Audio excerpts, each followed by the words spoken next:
خصوصا على سيد الورى أفضل الأنبياء عليه من الصلوات أتمها ومن التحيات أكملها وعلى آله وأصحابه البررة التقى والنقى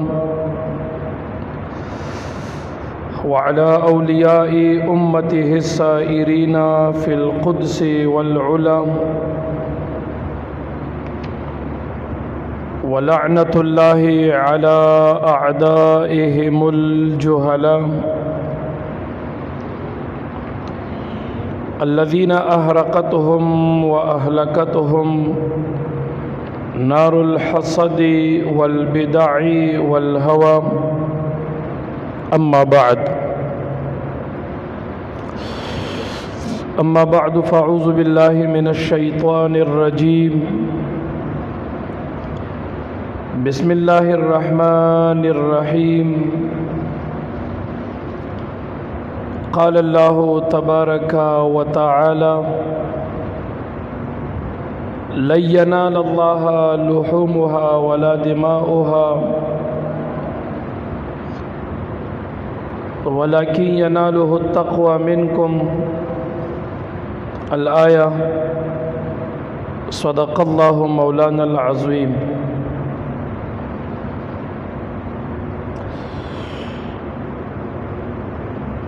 وفي رواية قال أصحاب رسول الله صلى الله عليه وآله وصحبه وسلم: يا رسول الله ما هذه الأضاحي؟ قال: سنة أبيكم إبراهيم صلوات الله عليه وسلامه. الحديث أو كما قال عليه الصلاة والسلام: إن الله وملائكته يصلون على النبي يا أيها الذين آمنوا صلوا عليه وسلموا تسليما. درود شريف وائے. اللهم صل على سيدنا ومولانا محمد وعلى آل سيدنا ومولانا محمد كما صليت على سيدنا إبراهيم وعلى آل إبراهيم إنك حميد مجيد.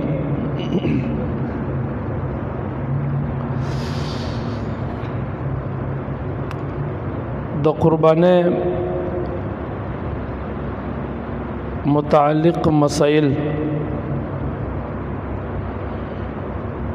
چند فضائل او بعضی مسائل په تیر جمعه باندې مونږ بیان کړیو.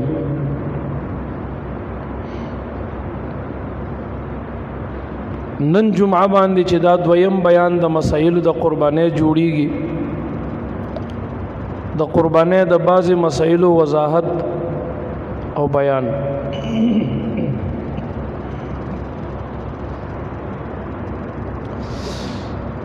یو مسله د قربانه متعلق دا ده چې قربانی پچا لازم ده. داغي وضاحت مونږ مخکې کړو تیر جمعه باندې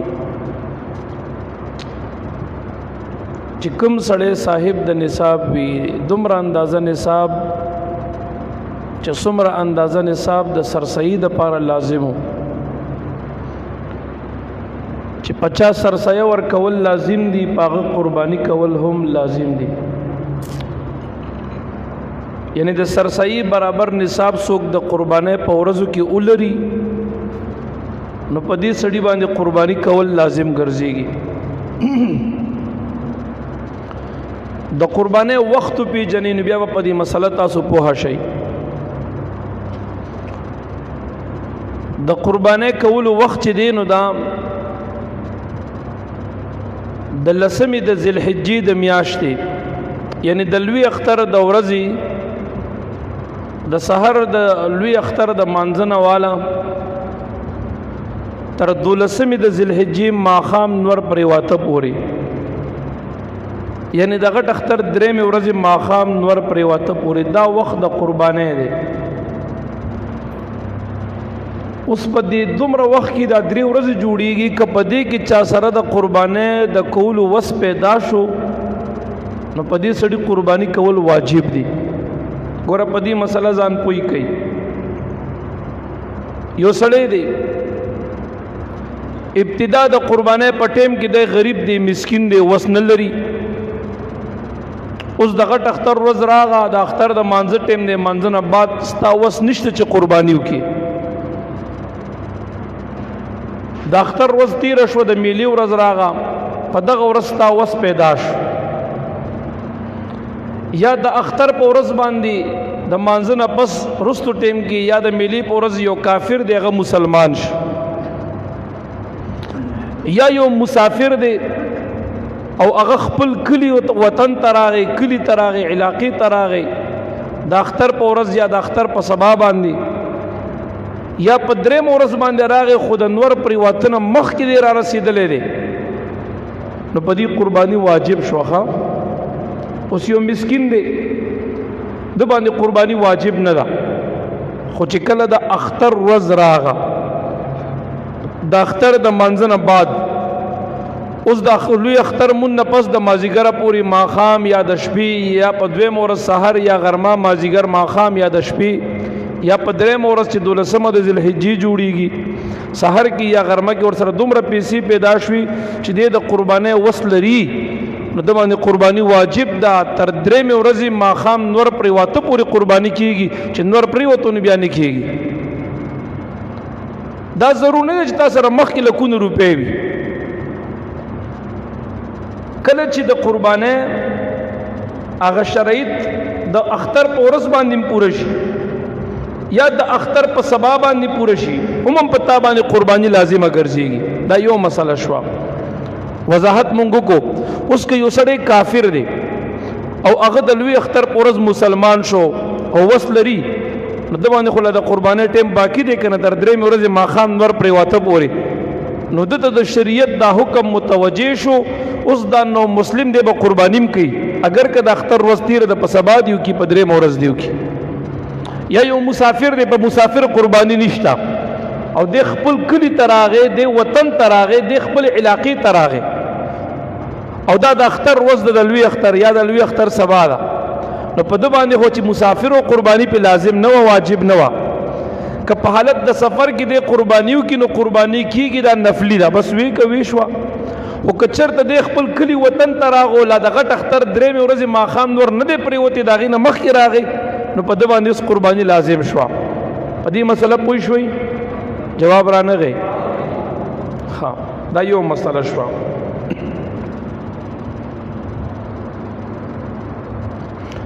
دویمه مسله د قرباني د وجوب سبب چې دی نو هغه وخت دی وخت چې کله وخت راغی او په دې وخت کې شرایط مند شو نو په د قرباني لازم شو دای سبب دی د قرباني د وجوب سبب دا د پاره د وجوب چې کوم سبب دی نو هغه وخت دی وخت دا وخت دا د قرباني د وجوب یو سبب دی او رکن څه دی رکن ساروی حلالول دی دا مخصوص جانور ساروی په نیت د قرباني باندې ذبح کول نو دای رکن دی علماء طلباء په دې پوهیږي بعضی اسباب وي بعضی ارکان وي بعضی شرایط وي او بعضی ارکان وي نو اوس دغه د قربانۍ چې کوم رکن دی نو هغه دا ساروی مخصوص ساروی دی د قربانۍ اوس که یو سړی د لوی اختر په ورځ باندې چرګ رونیسي په نیت د قربانۍ حلاله کی دا قرباني شو جواب را نه غي نه د شوی دا قربانی نه کیږي علما لیکي دا در مختار لیکلي دا ذبح ناجیز ده په نیت د قربانی چې ته د اختر په ورځ چرګ ذبح کې وي دا ذبح ناجیز ده بیا مخصوص زناور دی داغه د پاره اوخ دی یا غوا ده یا میخه ده یا ګډ دی یا چیلې نر او ښځه دواړو یو حکم دی. اوس که چیلې دی که چیلی دی یو حکم دی، ګډ دی که ګډ دی یو حکم دی، غوا ده که غویی دی یو حکم دی، میخه ده که سنډا دی یو حکم دی، اوښانو کې نر دی که ښځه دی یو حکم دی، حکم د دواړو یو دی. دا دویمه مسله شوه. دریمه مسله دریمه مسله دا ده چې کوم انسان سره 200 درهم وي، 200 درهمه، درهم د سپینو زرو روپۍ ته ویلی شي، 200 درهمه د دې چاندې وزن چې راځي نو دا 52 تولې راځي. یا چا سره 20 دینار وي، دینار د سرو زرو روپۍ ته ویلی شي، د دې وزن چې راځي د سولو په د تولو په اعتبار سره نو دا 19 تولې راځي. ٹھیک شو. دا سړی د 52 تولې چاندې یا د 19 تولې سرو زرو مالک وي، یا د سره 200 درهم وي، یا ور سره 20 دینار وي، او دا د حاجت اصلیه د دنه اضافي وي، یا د سره د 200 درهم برابر پیسې وي، یا ور سره د 20 دینارو برابر پیسې وي، نو په دې سړي باندې بیا قرباني لازم ده. اوس حاجت اصلیه څه شیز دی؟ حاجت اصلیه علماء لیکي دا کور دی، داسې کور چې ته پکې اوسېږي دا ستا د حاجت اصلیه نه دی. کور دی خپل دی اوسېږي پکې، ستا د ژوند تېرولو چې کوم اسباب دي لکه یو سورلی، نن سبا موټر سایکل شو، موټر شو د ضرورت مطابق، یا موټر سایکل دی، سایکل دی، اخوا خرو اسو اوخو، نن سبا دا شیزونه دي. د دې نه علاوه ستا د کور د خدمت دپاره یو خادم دی، نوکر دی، مختصر غونتی خپل اسباب د ژوند سامان د حاجت اتا سره برابر دی. د دې شیزونو نه علاوه تا سره دومره پیسې دي چې د هغې قیمت د 200 درهمو یا د 20 دینارو قیمت ته رسېدو، یعنی د 52 تولې چاندې قیمت ته رسېدو چې تقریبا 90,000 خوشا جوړیږي، نو بس پتا باندې بیا قرباني لازم ده، بیا به ته قرباني کې. دا درېمه مسله شوه. څلورمه مسله چې دلته مونږ بیانو نو هغه دا ده د بالغ الکانو یا د خپلې بیبي د خوا نه چې څوک قرباني کوي نو د هغې اجازت حاصلول دا ضرور دي. که چېرته د هغې د اجازت نه علاوه د هغې اجازت درته نی ته قرباني کې د هغې د خوا نه نو د هغې قرباني ونه شوه. توجه مو شته؟ جواب رانغی. ستاسو توجه هغه طرف ته لاړه. که د چا طبیعت ته کېږي دې ته چای واچو خیر دی. ما دا مسله کوله چې د کوم چا بالغ زامن وي، لوی لکان دی بالغ دی او پلار را لګي د دې زوی د خوانه قرباني کوي یا د ښځې د خوانه قرباني کوي، نو دې پلار لره پکار دي چې د دې خپلو زامنو نه اجازت والی چې بچې ستاسو د خوانه قرباني کوم اجازت دی، یا ښځې نه اجازت والی چې ستا د خوانه اجازت قرباني کوم اجازت دی، چې هغې اجازت ورکړي د هغې نه بعد د قرباني وکړي. بیا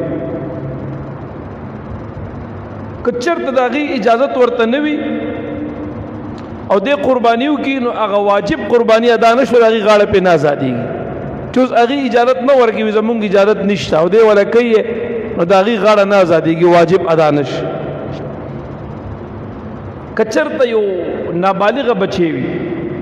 پلار یې مالداره دی، د بچو برخه مال هم شته دی او دا بچی نابالغه دي، یو پلار را پاسی د نابالغ بچی د خوانه قربانی کوي نو اجازت غوښتل بیا لازم نه دي، بیا اجازت غوښتل لازم نه دي او بهتره ده چې د دې بچو د خوانه د قربانی وکړل شي. چې کوم بچی پلار مالدار دی وس ډیر لري او بچی دی د بچو برخه مال حالم د پلار په مال کې رسیږي حصہ ډیر نو پلار له پکار دا دي چې د دې بچو د خوانه د قربانی وکړي، دا ډیره غوره او بهتره د فتاوی لیکي علمگیری لیکلی دي وی پلار له پکار دي چې د دې بچو د خوانه د خامخا څه قرباني وکړي. بلا مسله پنځمه مسله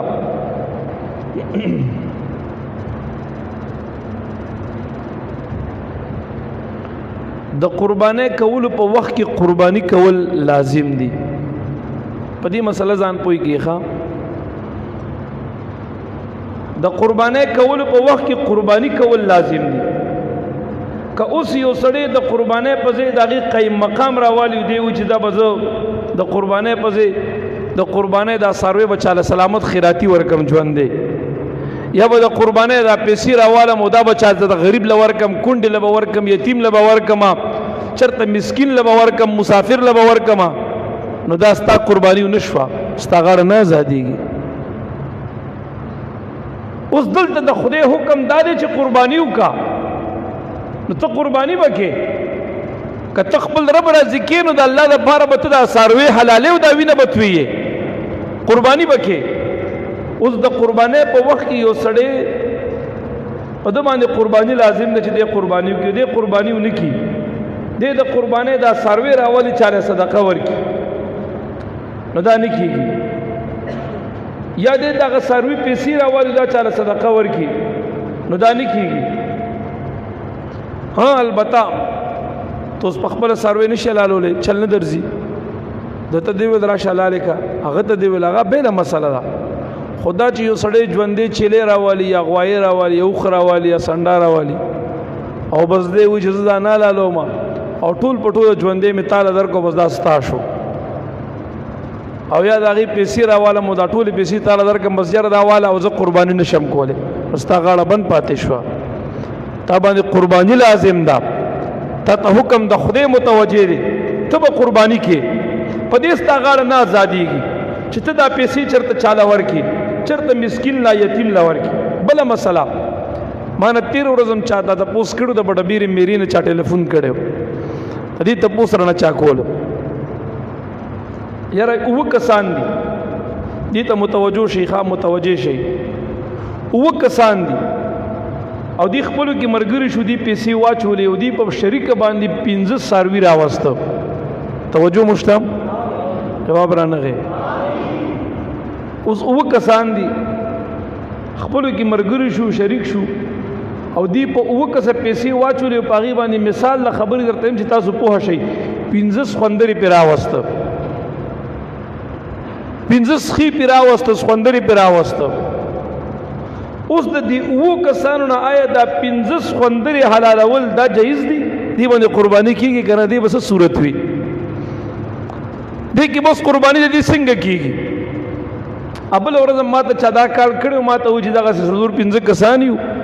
او موږ 2 څاروي اخیستي دي 2 څاروي مې واخیسته یو څاروی ډېر دروند دی او بل لږ داسې سپک دی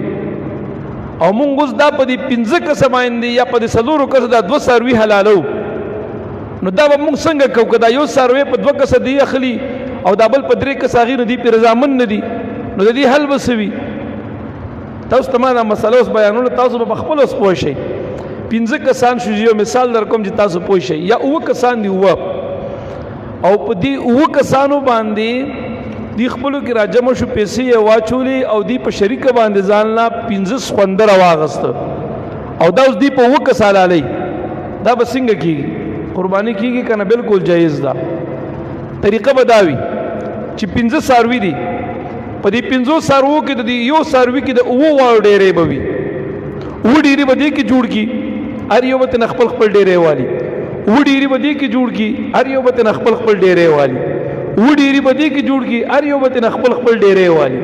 9 ډېرې به دې کې جوړ کړي هر یو به ترې خپل ډېرې او 9 ډېرې به دې کې جوړ کړي ورسېدی په مسله باندې جواب رانغی. اسانه مسله ده بس هر یو څاروي کې 9 ډېرې جوړ کا 9 کسان دي نو بس یو ډېرې دې ترې ټول واخلي د دې څاروي نه یو د دې نه یو د دې نه یو د هر یو سړي به 15 ډېرې ورسي. اوس داسې مه کوه چې په یو څاروي کې ته 15 ډېرې والی بل کې 15 والی بل کې نه سته د یو څاروي نه یو ډېرې والی نو ستاسو د 9 قربانو ثواب وشو د 15 قربانو ثواب مو شو. دا یو مسله شوه فقهاو ذکر کړی دا رد المختار کې ذکر دا دغه رنګ اوس که 15 کسه باندې کې 2 څاروي دي 3 دي نو هغې کې بس 15 ډیرې جوړوه یو څاروي کې که 3 څاروي وي کسان ورته څلور یې په هر یو څاروي کې څلور ډیرې جوړوه په خبره پوهېږي که نه پوهېږئ مثال آسان شو وضاحت مې درته وکړو اسانه مسله مې درته وښودله ښه جي بله مسله اومه مسله دا ده یره یو څوک یو غوا ده یا اوښ دی یا یو میخه ده په شریکه باندې څاروی والي اوس دې چې کله د دې څاروي دا غوښه تقسیموي نو دا د شریعت مسله ده چې دا به دي په وزن سره دا په طول سره به تقسیموي اټکل به نه تقسیموي دا بعضې خلک بس اندازې سره ډیری جوړ کړي یا یو دا 2 دا 3 څلور په تلې نه تللی اوله کوي دا د چا دا د فلان کی دا د چا دا د فلان کی او بیا یو بل ته وایي که کم او زیاتې بس یو بل ته عفه ده نو آیا دې سره بیا غاړه ازادي کې قرباني صحیح کېږي که نه نو دا د شریعت مسله ده په دې ځان پوه کوي دا ډېره ضرور مسله ده کله چې یو څاروي کې د یو څو کسان ملګري شریک وي نو دوی به په اندازې سره اټکل به د غوښه نه تقسیموي که اټکل دي تقسیم کې یو بل ته وایي چې موږ در بخلې ده کمه زیاته عفه ده نو دا نه صحیح کېږي دا جایز نه ده دلته دومره پورې تاسو ځان پوه کوئ چې دا معاف کول د عدم جواز دا حق د شریعت دی دا حق ستا نه دی دا چې ګینه ستا حق هغه ته لاړو تا ورته وروبخلو ستا حق هغه ته لاړو تا وبخلو نه شریعت وایي دا عدم جواز حق دا د شریعت دی دا ته نشي معاف کولی شریعت وایي چې دا غوښه د دې څاروي به په طول باندې تللی شي دا به تلي په تله باندې په تله به وتلي نو ټولو ته به ورسېږي برابره اوس بیا د هغې نه بعد یو بل ته عفو وکړئ خیر دی انسان دی تله کې معمولي خوا دې خوا راغلی وي نو بیا عفو وکړئ کله کله تله لږه درنه پرېوځي کله لږه سپکه پرېوځي بیا یو بل ته عفو وکړئ اټکل به نه تقسیمې دا غوښه دا به چرېم اټکل نه تقسیمې فقها وایي دا جایز نه دي چې اټکل تقسیم کړي بلکې دا به په وزن سره تقسیمولی شي او که ته وایې چې موږ یو بل ته حق به خویې نو دا حق ستا نه دی دا عدم جواز حق دا د شرع دی شریعت د اجازت تعالی نه درکوي په مسله ورسېدئ دا بله مسله شوه اومه دا عدم جواز حق چې دی دا د شرع دی اوس ته دلته چې کوم دی معاف کول نشي کولی در مختار لیکلی دی وغیره کتابونو فتاوو دا خبره واضحه کړې ده اتمه مسله دا ده چې د قربانۍ د کولو وخت کم یو دی څه ټیم نه تر څه ټیمه قرباني کېږي نشي کېدی په دې باندې لږ وضاحت درته کومه دې ته لږ ستاسو توجه غواړم اتمه مسله اهمه ده د قربانۍ د کولو وخت چې دی دا د لوی اختر په ورځ د سبا داخلېدو نه بعد شروع کېږي د لوی اختر د 3مې ورځې د ماښام نور پرېوتنه وړاندې پورې دغه وخت دی بس د لوی اختر ورځ شوه د لوی اختر په سبا د لوی اختر 3مه ورځ د ماښام نور پرېوتنه مخکې به قرباني کې دغه اخري ټیم دی بس اوس که نور پرېوتو دغه ټیم ته کېنو بیا جایز نه ده یا نور پرېوتنه بعد دی که نو دا بیا جایز نه ده ټیک شو اوس دلته ورسره لږ وضاحت درته کومه او هغه دا دی 3 ورځې او 2 شپې دا د قربانۍ د حلالي ټیم دی ورځې 3 راځي خو درمیان کې شپه پکې 2 راځي ګوره د لوی اختر ورځ دا اوله شوه بیا ورپسې شپه راځي منځ کې نو دا د میلې شپه دا یو شپه شوه ورځ هم یو شوه سبا د میلې ورځ دا ورځې 2 شوې او شپه یو وه ورپسې د اختر د 12مې شپه بیا راغه شپه 2 شوې 12مه ورځ راغه دا 3مه ورځ ده تر 3مې ورځې د ماښام نور پرېوتنه وړاندې بس د قربانۍ ټیم ختم شو نو شپې پکې 2 راغې ورځې پکې 3 راغې دا مسله باندې ځان پوه کړئ بله مسله دلته چې دا کمې ورځې دي دا 3 ورځې او 2 شپې دي ته ایام النهر وایي دا ایام النهر دي اوس د دې ایام النهر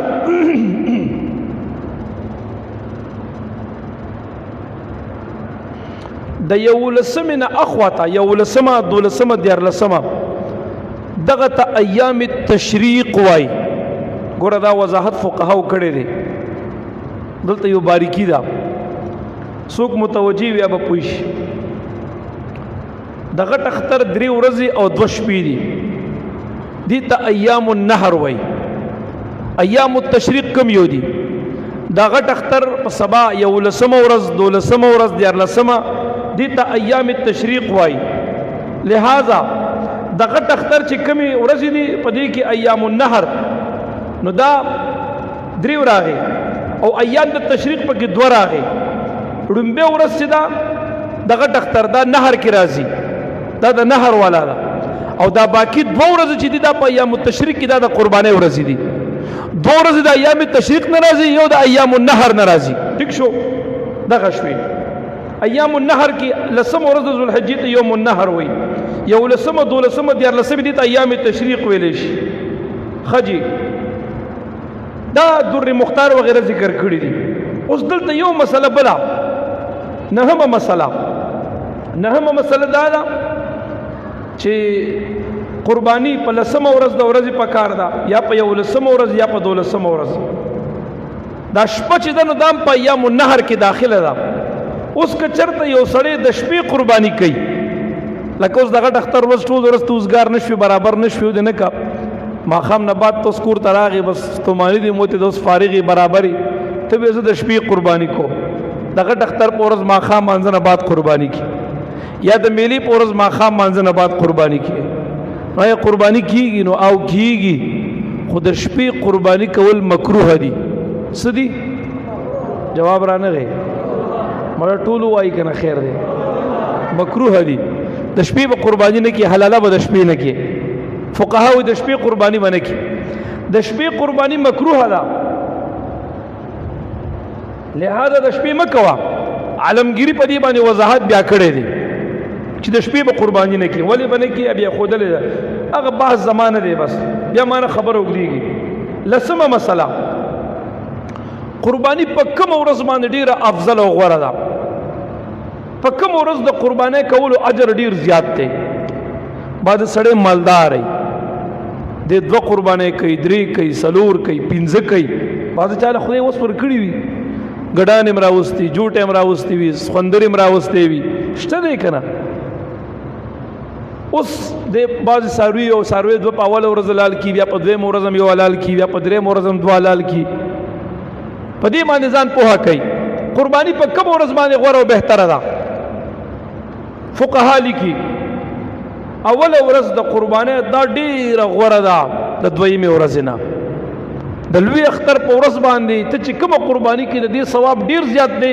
هغه د 11 ورځې ثواب دې ته نه رسیږي نو چې کې د 3 واړه کې او 15 واړه کې په دې اول ورځ یو کا بیا دا اول ورځ د 2 ورځ نه بهتره ده او دا 2 ورځ بیا د 3 ورځ نه ډیره بهتره ده 3 ورځ د م پرېګه ده کپرې د خود قرباني دي کیږي خو ثواب ور سره کمیږي نو کته د الله تعالی د رضا طالب یو ته ثواب طالب یو ستا په کې نه د اجر او د ثواب ټول په اول ورځ باندې یو که ثواب به زیات ها که عذر راغی برابر نه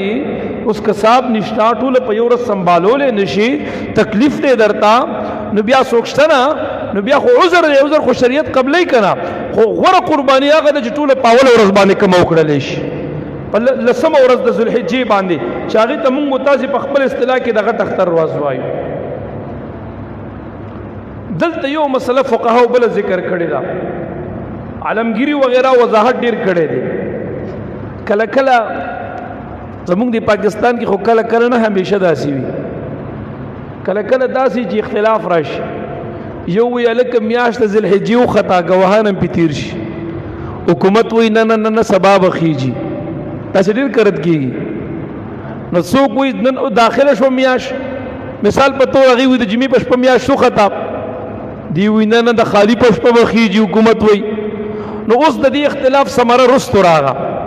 چا چې د جمعې د شپې نو مثال میاش حساب کا نو جمعې اتمه خالی نه هم اتوار لسمه اوس د دې چې د چا د جمعې د شپې حساب کړی مثال لرته ما نو د هغه اختر د اتوار په ورځ راځي او څوک چې د خالی نه حسابي د هغه اختر د پیر په ورځ راځي اوس په دې کې اختلاف راغی اوس کته د اتوار په ورځ قرباني کې د اول ورځ شو د پیر ورځ دویمه شو او د 9 ورځې بیا 3 مرازي. اوس د اتوار د ورځې حساب صحیح دی، مثال له خبرې وېما، او ته د اتوار د ورځې په سلان نه دی تو حکومت سره کې، نو د پیر په ورځ دی اوله ورځ راغه، د 9 په ورځ 2 مراغه، د چهارشنبه 3 نو د چهارشنبه خو د سره د اختر ورځ نه دغه کې خو ډېر اختلاف راغو، اخو بیخي نه بهر شو. نو چې کله اختلاف راشي فقها وایي چې یاره دا ورځ اختر دی او کنه دی، بیا به 3 ورځ ته قرباني چرم نه پرېږدي، 14 ورځ ته به قرباني نه پرېږدي، 12 ورځ ته، یعنی د اختر په 10 ورځ 11 ذی الحجې 10 ورځ 11 12 نو د 12 ته به قرباني نه پرېږدي، 10 ته د لوی اختر ورځ وي، 11 ته د میلې ورځ وي، یا ټوله قرباني د لوی اختر په ورځ باندې وکړه یا د میلې په ورځ، 14 ته بالکل مه پرېږده، ځکه کېدای شي هغه ورځ د اختر ورځ نه دی، ایام النهر کې نه راځي چې تا قرباني لاړه اوبه یوړه. نو پام کوه دې کې ډېر احتیاط پکار دی. اکثر خلک دې کې نه خبرې، یا د حکومتي خلک سرکاري خلک اجه څوک سرکار سره زیات تر کوي، هغه بیا 2-3 قرباني هم کوي، نو هغه چې په د اختر په 3 ورځ کې قرباني کوي هغه بیا نه صحیح کېږي، دا یاد ساته.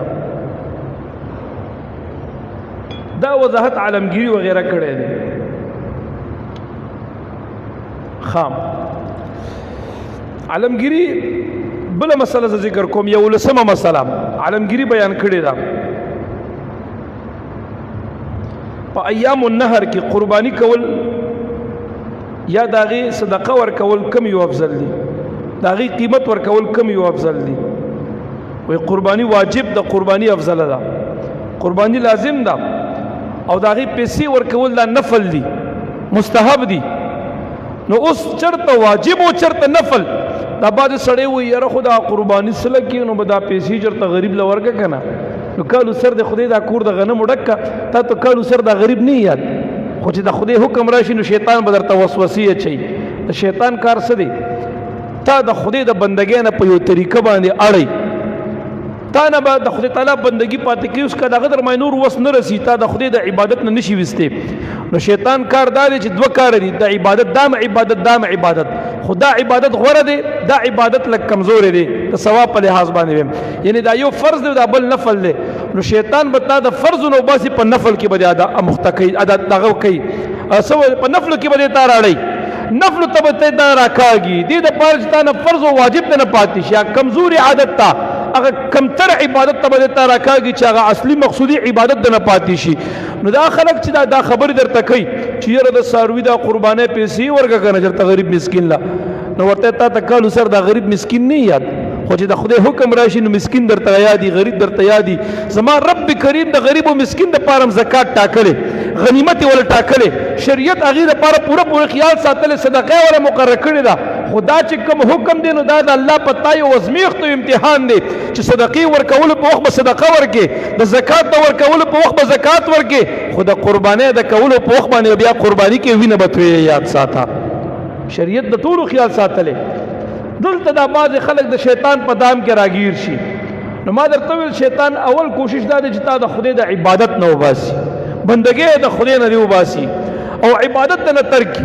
که پاغي در باندې وصبر نشو ته خامخا کې، نو بیا 2 عمل د عبادت دي، یو ډیر اعلی دی یو ادنا دی. نو دا شیطان بتا دی ادنا تراکاږي، اغالا بدن بیا پاتې کوي، اغالا ته بدل بیا ستومانه کوي، بدی ستړی کوي، بدی مړوي بدا پر دام عبادت ته وغم دی بس داو کنه. نو دې بتا دا مقصودی عبادت نه غوړه عبادت نه بده ته بیا پاتې کوي. لري ګور دی نیکانو پاکانو د شیطان هغه تمام هغه فریبونه هغه مکر هغه دجل هغه په جندل دي، داغي وضاحت هر ځای کې شاګردانو ته مریدانو ته په دې کتابونو کې عوامو ته کړي دي. دې د پاره چې د خلک مسلمانان د په دامونو باندې پوښي، په دې فریب باندې پوښي. ها بل مسله 12مه مسله دا ده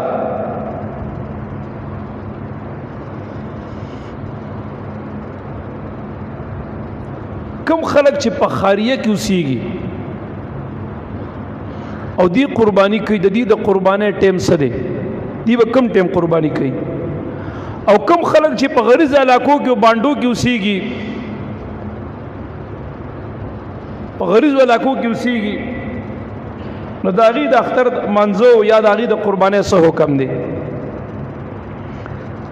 کم خلک چې په خاریه کې اوسېږي نو چې تر څو هغې د اختر مونځ نه کړي نو دوی به قرباني نه کوي چې کله د اختر مونځو کې نو د اختر د مانځه نه بعد بیا قرباني صحیح کېږي. اوس مونږ تاسې د علاقې په خاریه کې دي ټولې دلته د اختر مونځونه هم کېږي جامع مساجد هم شته دي دلته اوس مونږ تاسې ګورو دا پکې ولګوئ که نه چې دا یو پکې ولګوئ توجه دې خوا غواړم ستاسو زمونږ ستاسې د علاقې دا دیهات دا خاریې دي. اوس دلته د قربانۍ ټیم چې دی توجه مو غواړم د قربانۍ ټیم چې دی نو هغه ټیک شو قاري صاحب بس ټیک شو د قربانۍ ټیم چې دی نو هغه د لوی اختر د مانځه نه پس چې خطبه وویلی شي خطبه دې واورېده نو بیا به ځي دا بعضې خلک چې لوی اختر مونځو کې کنه بس ناوخته یې پې بس غر به وي جومات نه به وځي بانه به ګوري ولې والله بیا ناوخته کېږي قرباني کو او بیا بعد راوړي هسې به سس کېږي او بس گپ شپ او خنداګانې موبایل به راوستي ویډیوګانې به جوړوي ته ونیسه لږ صبر وکړه همه لږ صبر وکړه ویډیو شروع شي نو بیا دا بعضې خطبې ته چل جوړ کړی لکه دا خطبه ورکي نه بدبخته د خطبې اهتمام د اورېدو کا خطبې نه مه تخته چې کله د لوی اختر منځو شو د هغې نه بعد د خطبه واورېده دعا وکړو بیا لاړ شه بیا کوه قرباني کړه چې اوس په دې ملګرو کې تاسو په شریکه ډېرې نیولې دې کې د یو قسم اجازت نه نو ته به قرباني تر هغې نه کې چې ستا ملګري دلته جومات کې ناست دی خطبه اورېدو ته ته تر هغه پورې تګه پورې سم انتظار هلته کېنو بدبخته چې د خطبې نه منډه وې خو کېنه جومات کې خطبه ووره او بیا د هغې نه بعد چې ملګري دي پاسې ته هم ورسره پاسې بیا لاړ شه قرباني د جامې بدلې که بیا قرباني وکړه په دې بعد سړي هسې ناوخته وي همیشه د لوړې نه په منډه هسې بس د جومات کې تنګېږي په نیک مجلس کې تنګېږي ناوخته به 15 منټه 10 منټه زیات تېر شي بار بار به ګړی ته ګوري چې یاره دا ولې ناوخته شو او دا استادان هم مړه خو دا بعضې سړی هسې که نه بس الله دې ورحمېږي څه به نه وایم په جومات کې مه تنګېږي د الله بندګانو او چې کم د بانډو خلک دي د غریز علاقو چې هلته د اختر مونځ جامع مسجد نه وي عیدګاه نه وي هلته نو د هغې دپاره د اختر د قربانۍ ټیم چې دی د لوی اختر په ورځ د سبا داخلېدو نه بعد د قربانۍ ټیم د هغې شروع کېږي فقها لیکي چې کوم علاقو کې عیدګاه نه وي جامع مساجد پکې نه وي نو د هغه خلکو بانډې وي خاریه نه وي دیهات دي نو د هغه خلکو د قربانۍ ټیم چې دی نو هغه بیا د سحر د اذان نه پس دا ټیم شروع شو که هغې سحر په تیاره باندې قرباني کېږي د هغې کېږي خو زمونږ اوس تاسې د علاقې تمامې دا ګورې خاریو کې حسابېږي عیدګاهګانې دي جنازګاهګانې دي جامع مساجد دي د دې دپاره خپل حاکمان دي هر څه مطلب هغه سرکاري رټ دلته قیم دی مطلب زمونږ پارې کې مونږ دیري هر څه برابر دلته دا په حکم د خاریو کې راځي مونږ تاسې به قرباني هله کوو چې د اختر منځو شي خطبه ویلی شي د هغې نه بعد به کوو او هغه بانډو خلک چې هلته د اختر د مانځه اهتمام نه کېږي جامع مساجد نه وي عیدګاهګانې نه وي نو هغې دپاره ټیم بیا د سحر د مانځه نه بعد یا د سحر د داخلېدو نه بعد شروع کېږي دغه د هغې د قربانۍ ټیم دی بیا ښه 14مه مسله فقها لیکي کله کله داسې موشي فقها لیکي دا واچو دا ولې پلو دی اوس یو امام دی توجه مشته دا لکه په کلوغ وګورئ تاسو بیا موږ ملیانو پسې هسې یو امام دی هغه د اختر مونځ وکړو او د مانځه نه فارغ شو خطبه ولوسته او خلک لاړو قرباني وشوه چا ګډه لال کو چا چیلې او چا غویې راسملولې چا لال کړی دی او چا تلا پاتې دي او په دې وخت کې پته ولګېده چې د استاد جي مونځ ورکړو جمع یې وکړو خو بې اودس اوس د استاد جي غریب اودس نو اوس به څه کېږي انسان دی که نه دا استاد هم خو زما استاد غوندې کې زما استاد د معاشرې یو فرد دی انسان دی جامه کې فرق راغلی وي اودس دې نه مات شوی وي خولۍ وینې شوي اودس یې نه کړی د خیال دی ګینې ما اودس کړی دی مسلې پېښېږي که نه داسې راځي اوس د استاد صاحب المحترم اودس نه و په ناخبرۍ کې په خطیۍ کې په هیره کې خلکو له بې اودسه د اختر مونځ ورکړو او خلک د اختر د مانځه نه بعد لاړو ډباډب قربانیانې وکړې نو اوس به څه چل کېږي دا قرباني وشوه که نه شوه دویم دا مسله بیا بلې جمعې له بیان کو صحیح ده صحیح ده جواب راکړئ که نه چې کله د استاد محترم په غلطۍ کې بیودسا د اختر منځور کی په غلطۍ کې بیودسا او د اخی نه بعد خلکو قربانیو کو خلکو د پته ولګی دا چې استاد محترم بیودسا منځ کړي دي او د مانزه اعاده بکې او د قرباني راګرځول په نشته د قرباني اوشو مبارک شه قرباني شوی دا قرباني کې څه فرق ناراضي البته د اختر د منځ اعاده دی بیاو کی کله د ورځ ټیم تیری زوال نه بعد نه وخت سبا دی بیا خلکو ټیم وټا کی سبا سحر والا کاته بجې بیا ودریګو د اختر منځ بیا کولی استاد محترم وی زه انسان عاجزم سمو دس کې فرقو سبا بیا منځ کو او کدا سیو شو کنه نو زم د تمامي دنیا د خلک به د استاد په جن دومره به د خلک او شرمای کنه نن سبا خو پوي چې یو مصیبت یو دجال یو فتنه راوته ده او پاغي باندې دنیا ګډ ګډ ودا استاد چې خلکو له بیو دسه جمع ورکي نور چا بیا موبایل دا تصویر په دکان باندې لګولې او په چوکونو کې بیا لګېدل یار سړی به پیژنې بیو دسه استاد ده دا یو عجیب فتنه نه سبا راوته ده د استاد انسان نه کته دا بیو دسه راغي او د استاد په صدر ته د اختر د منځ بیو دسه کو ته بیا سکے دا بسری تا سره نه پیږي بیا خو الله ګیرو کوي والله استاد جی وس بالله فکر مینو غلط شوی ما نو ستا ویډیو خو چام جوړ نه کو نه چاته تصویر ورکو چودري ګمږم دا شاګول په تمامه دنیا کې رسوا کو چې استاد پسې بیو دسه د اختر منځ کړي دي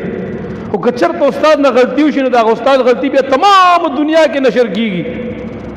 او ساخو دانسته خو نه کړی نه دانسته انسان نه خطا خو راځي کنه مونږ د استاد هغه خطا بیا راوالو نو څوک پسې مسخري کو او د چا ورته زړی ډکی نه غزور بڑاسته نه بیا دلته وباسي منوي دا نه دا بیا ټول مې دغه سکړي دي بیا شروع ورپسې هغه زړی خپل طرفګنه ور سره بیا پالي استاد باندې هغه خپل جاجري بیا تشي په هر اجره کې بیا د ټوخي مسخري شروع وي په هر موبایل کې دا بیا شروع وي دا استاد دی انسان دی فرشته خو نه ده چې غلطيږي بنو خطای به تیر نه کیږي خطا خو د انسان نه کیږي فرشتونه نه کیږي دا خو انسانان دي دینه بکیږي او که تو استاد مسعود ریته نه دا خطا وشو نبی خپل خطا باندې څنګه خوري اړي بیا څنګه ځان له هلي ګوري تا چرته بیا استاد ویډیو چا اپلوډ کا چې د استاد پسې به د سمونز کړي موږ له خدا مسله ډیر راځي والله راځي استاد جی مانځي کې غلط شب دا کار نه شو دا شو موږ والله کړه یو ویډیو جوړه ک کدی نه بعد چا دا سیو کنه زلم د ویډیو دی طالب ته چې ویډیو ته نه کوا کچا دی نه بعد کوم استاد پسې خبري وکي یا د استاد ویډیو اپلوډ کا نه دی وي خپل غاړه بیا باندې دا صاحب بیا به حل درته نه وي نه دی وي بل مولا ته حل وي بل ته دی وي او که زه خبر شوم چې کم چا کې تاسو کې بیا عیب دی بیا موږ هم تاسو شرمو استادانو پسې یو لګېدلې وي یو ګوت استاد ته نسی سلور ګوت تاسو ته راځي اخیری او مسله نیمه بیانوم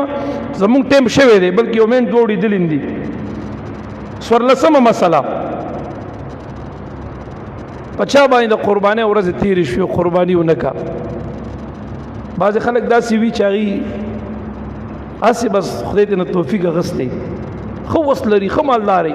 قرباني ونکي اوس چا باندې درې ورځې تیر شو د قرباني دغه اختر لسم ورځ دا ذل حجې د میاشتې لسم ورځ دغه اختر ورځ دغه اختر سبا دغه اختر درې ورځ په دې درې ورځو کې چا قرباني ونکا نو آی دې بعد کې اوس چل گئی بعد کې به قرباني بل کله به کوي نه اوس ته مان تیر کال قرباني قضا شوی و سکل به دو ډیریو نسم سکل به دو قرباني حکم شریعت وای نه نه نه نه دا نه کیږي تب اوس چل کې استاد پاره حکم سده استاد پاره د شریعت متطهره مسله سده چا چې تیر کال قرباني قضا کړی دا وسه و نه دا کړی نو دی به د هغه قرباني یا به هغه ساروي اخلي چې کم ساروي کته نیت کړی وي چې زه به دا ساروي خیرات کوم یا دا به قرباني کوم نو هغه ساروي ګډو چيله او غوا او میخه ورس چو هغه ساروي به تر علی د خدای په نامه به فقیر او مسكين لور کې یا د هغه ساروي قیمت بر علی به فقیر او مسكين لور کې یو پیسې به نه خو دي خوانه کې که متعین ساروي نو او ستانه د قرباني چې رزه قرباني کومه او نه دی وکړي نو سکال ته هغه قرباني قضا کې نو قضا دي نه کیږي ته به د هغه قرباني په عوض کې یو ساروي والی که وسته تیر کال د ګډو نو ګډو والا د چيري والا کده ډیریو وس والا هغه پیسې را والا یا یو فقیر مسكين له ورکا او یا چې کم دی پاغي باندې یو ساروي والا داسې ساروي چې د قرباني قابل وي او هغه یو فقیر مسكين له ورکا نو ستا په غاړه آزاد شو او ورنه کني نو غاړه دی بند پاتې ده دا د شریعت مسله ده اوس که یو سړي داسې کړي وي چې دی هغه څاروي هغه پیسې خوړلې وي نو دی به هماغه پیسې بیا راخلي د څاروي هماغه برابر پیسې به د خدای په نامه ورکوي. بعضې سړي څاروي ساتلې قربانۍ دپاره بیا پیړو ونه شي قرباني ونه کړي نو دی به چې هغه څاروي کمې پیسې وي به دی بیا که هغه څاروي وي څاروی به خیرات کوي که هغه څاروي نه د هغې برابر پیسې به خیرات کوي. دا د شریعت مسله ده. دلته وضاحت ډېر دی عالمګیري وغیره دا مسله ذکر کړې ده. اوس که چا نظر منلی وي نظر 15مه مسله چا نظر منلی دی او نظر چې کوم دی متعین نه وي غیر متعین وي یاره که زما دا بیمار خدای روغ کړو نو زه به سږ قرباني کوم که زما دا ماله خدای زوی را کړو نو زه به قرباني کوم یاره که زما د حج منظوري راغله نو زه به سږ قرباني کوم. اوس ته وس لري یا نه لري خو تا نظر ومنلو نو د دې نظر په منښت باندې په تا قرباني کول اوس لازم شو په تا باندې قرباني لازم ده. نو که نظر معینو اوس لکه تا ویلو زه به ګډه لالم بیا به ګډه حلالې یا دې ویلو چیلې به لالم یا دې ویلو سخې به لالم دې ته معین وي نو بیا به تو ماغه څاروی چې کم تا تعین د کم څاروي کړي هغه بیا لالې او کم معین نه و نو بیا تا ویل چې زه به قرباني کوم نو بیا قرباني په چیلیم کېږي کولی شي په ګډم کېږي کولی شي په ډیري باندې هم کېږي ډیرې په کې ونیس هم کېږي کولی شي پې دا مسله شوه. خو چې چا نظر منلی دی دی به د دې نظر د څاروي د قربانۍ نه بیا غوښه به دی نه خوري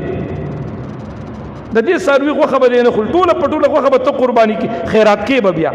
دا ټوله به ته خیرات کې که تا دا غوښه وخوړه نو چې څومره دې خوړلې د هغه خوراک قیمت به ورکې د هغه غوښې قیمت به لګې او د هغې برابر قیمت به فقیر او مسکین له ورکې چې کومه تا ترې نه خوړلې وي.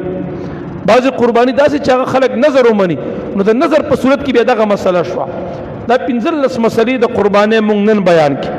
انشاءالله را روانه جمعې بیا د قربانۍ د څاروي متعلق به مسلې په شروع کوو دا به تر قربانۍ دا مسله دغسې جاري وي. تېرو جمعې بیان هم شوی د طالبانو هلکانو ریکارډ کړی هم دی د دې جمعې بیا وشو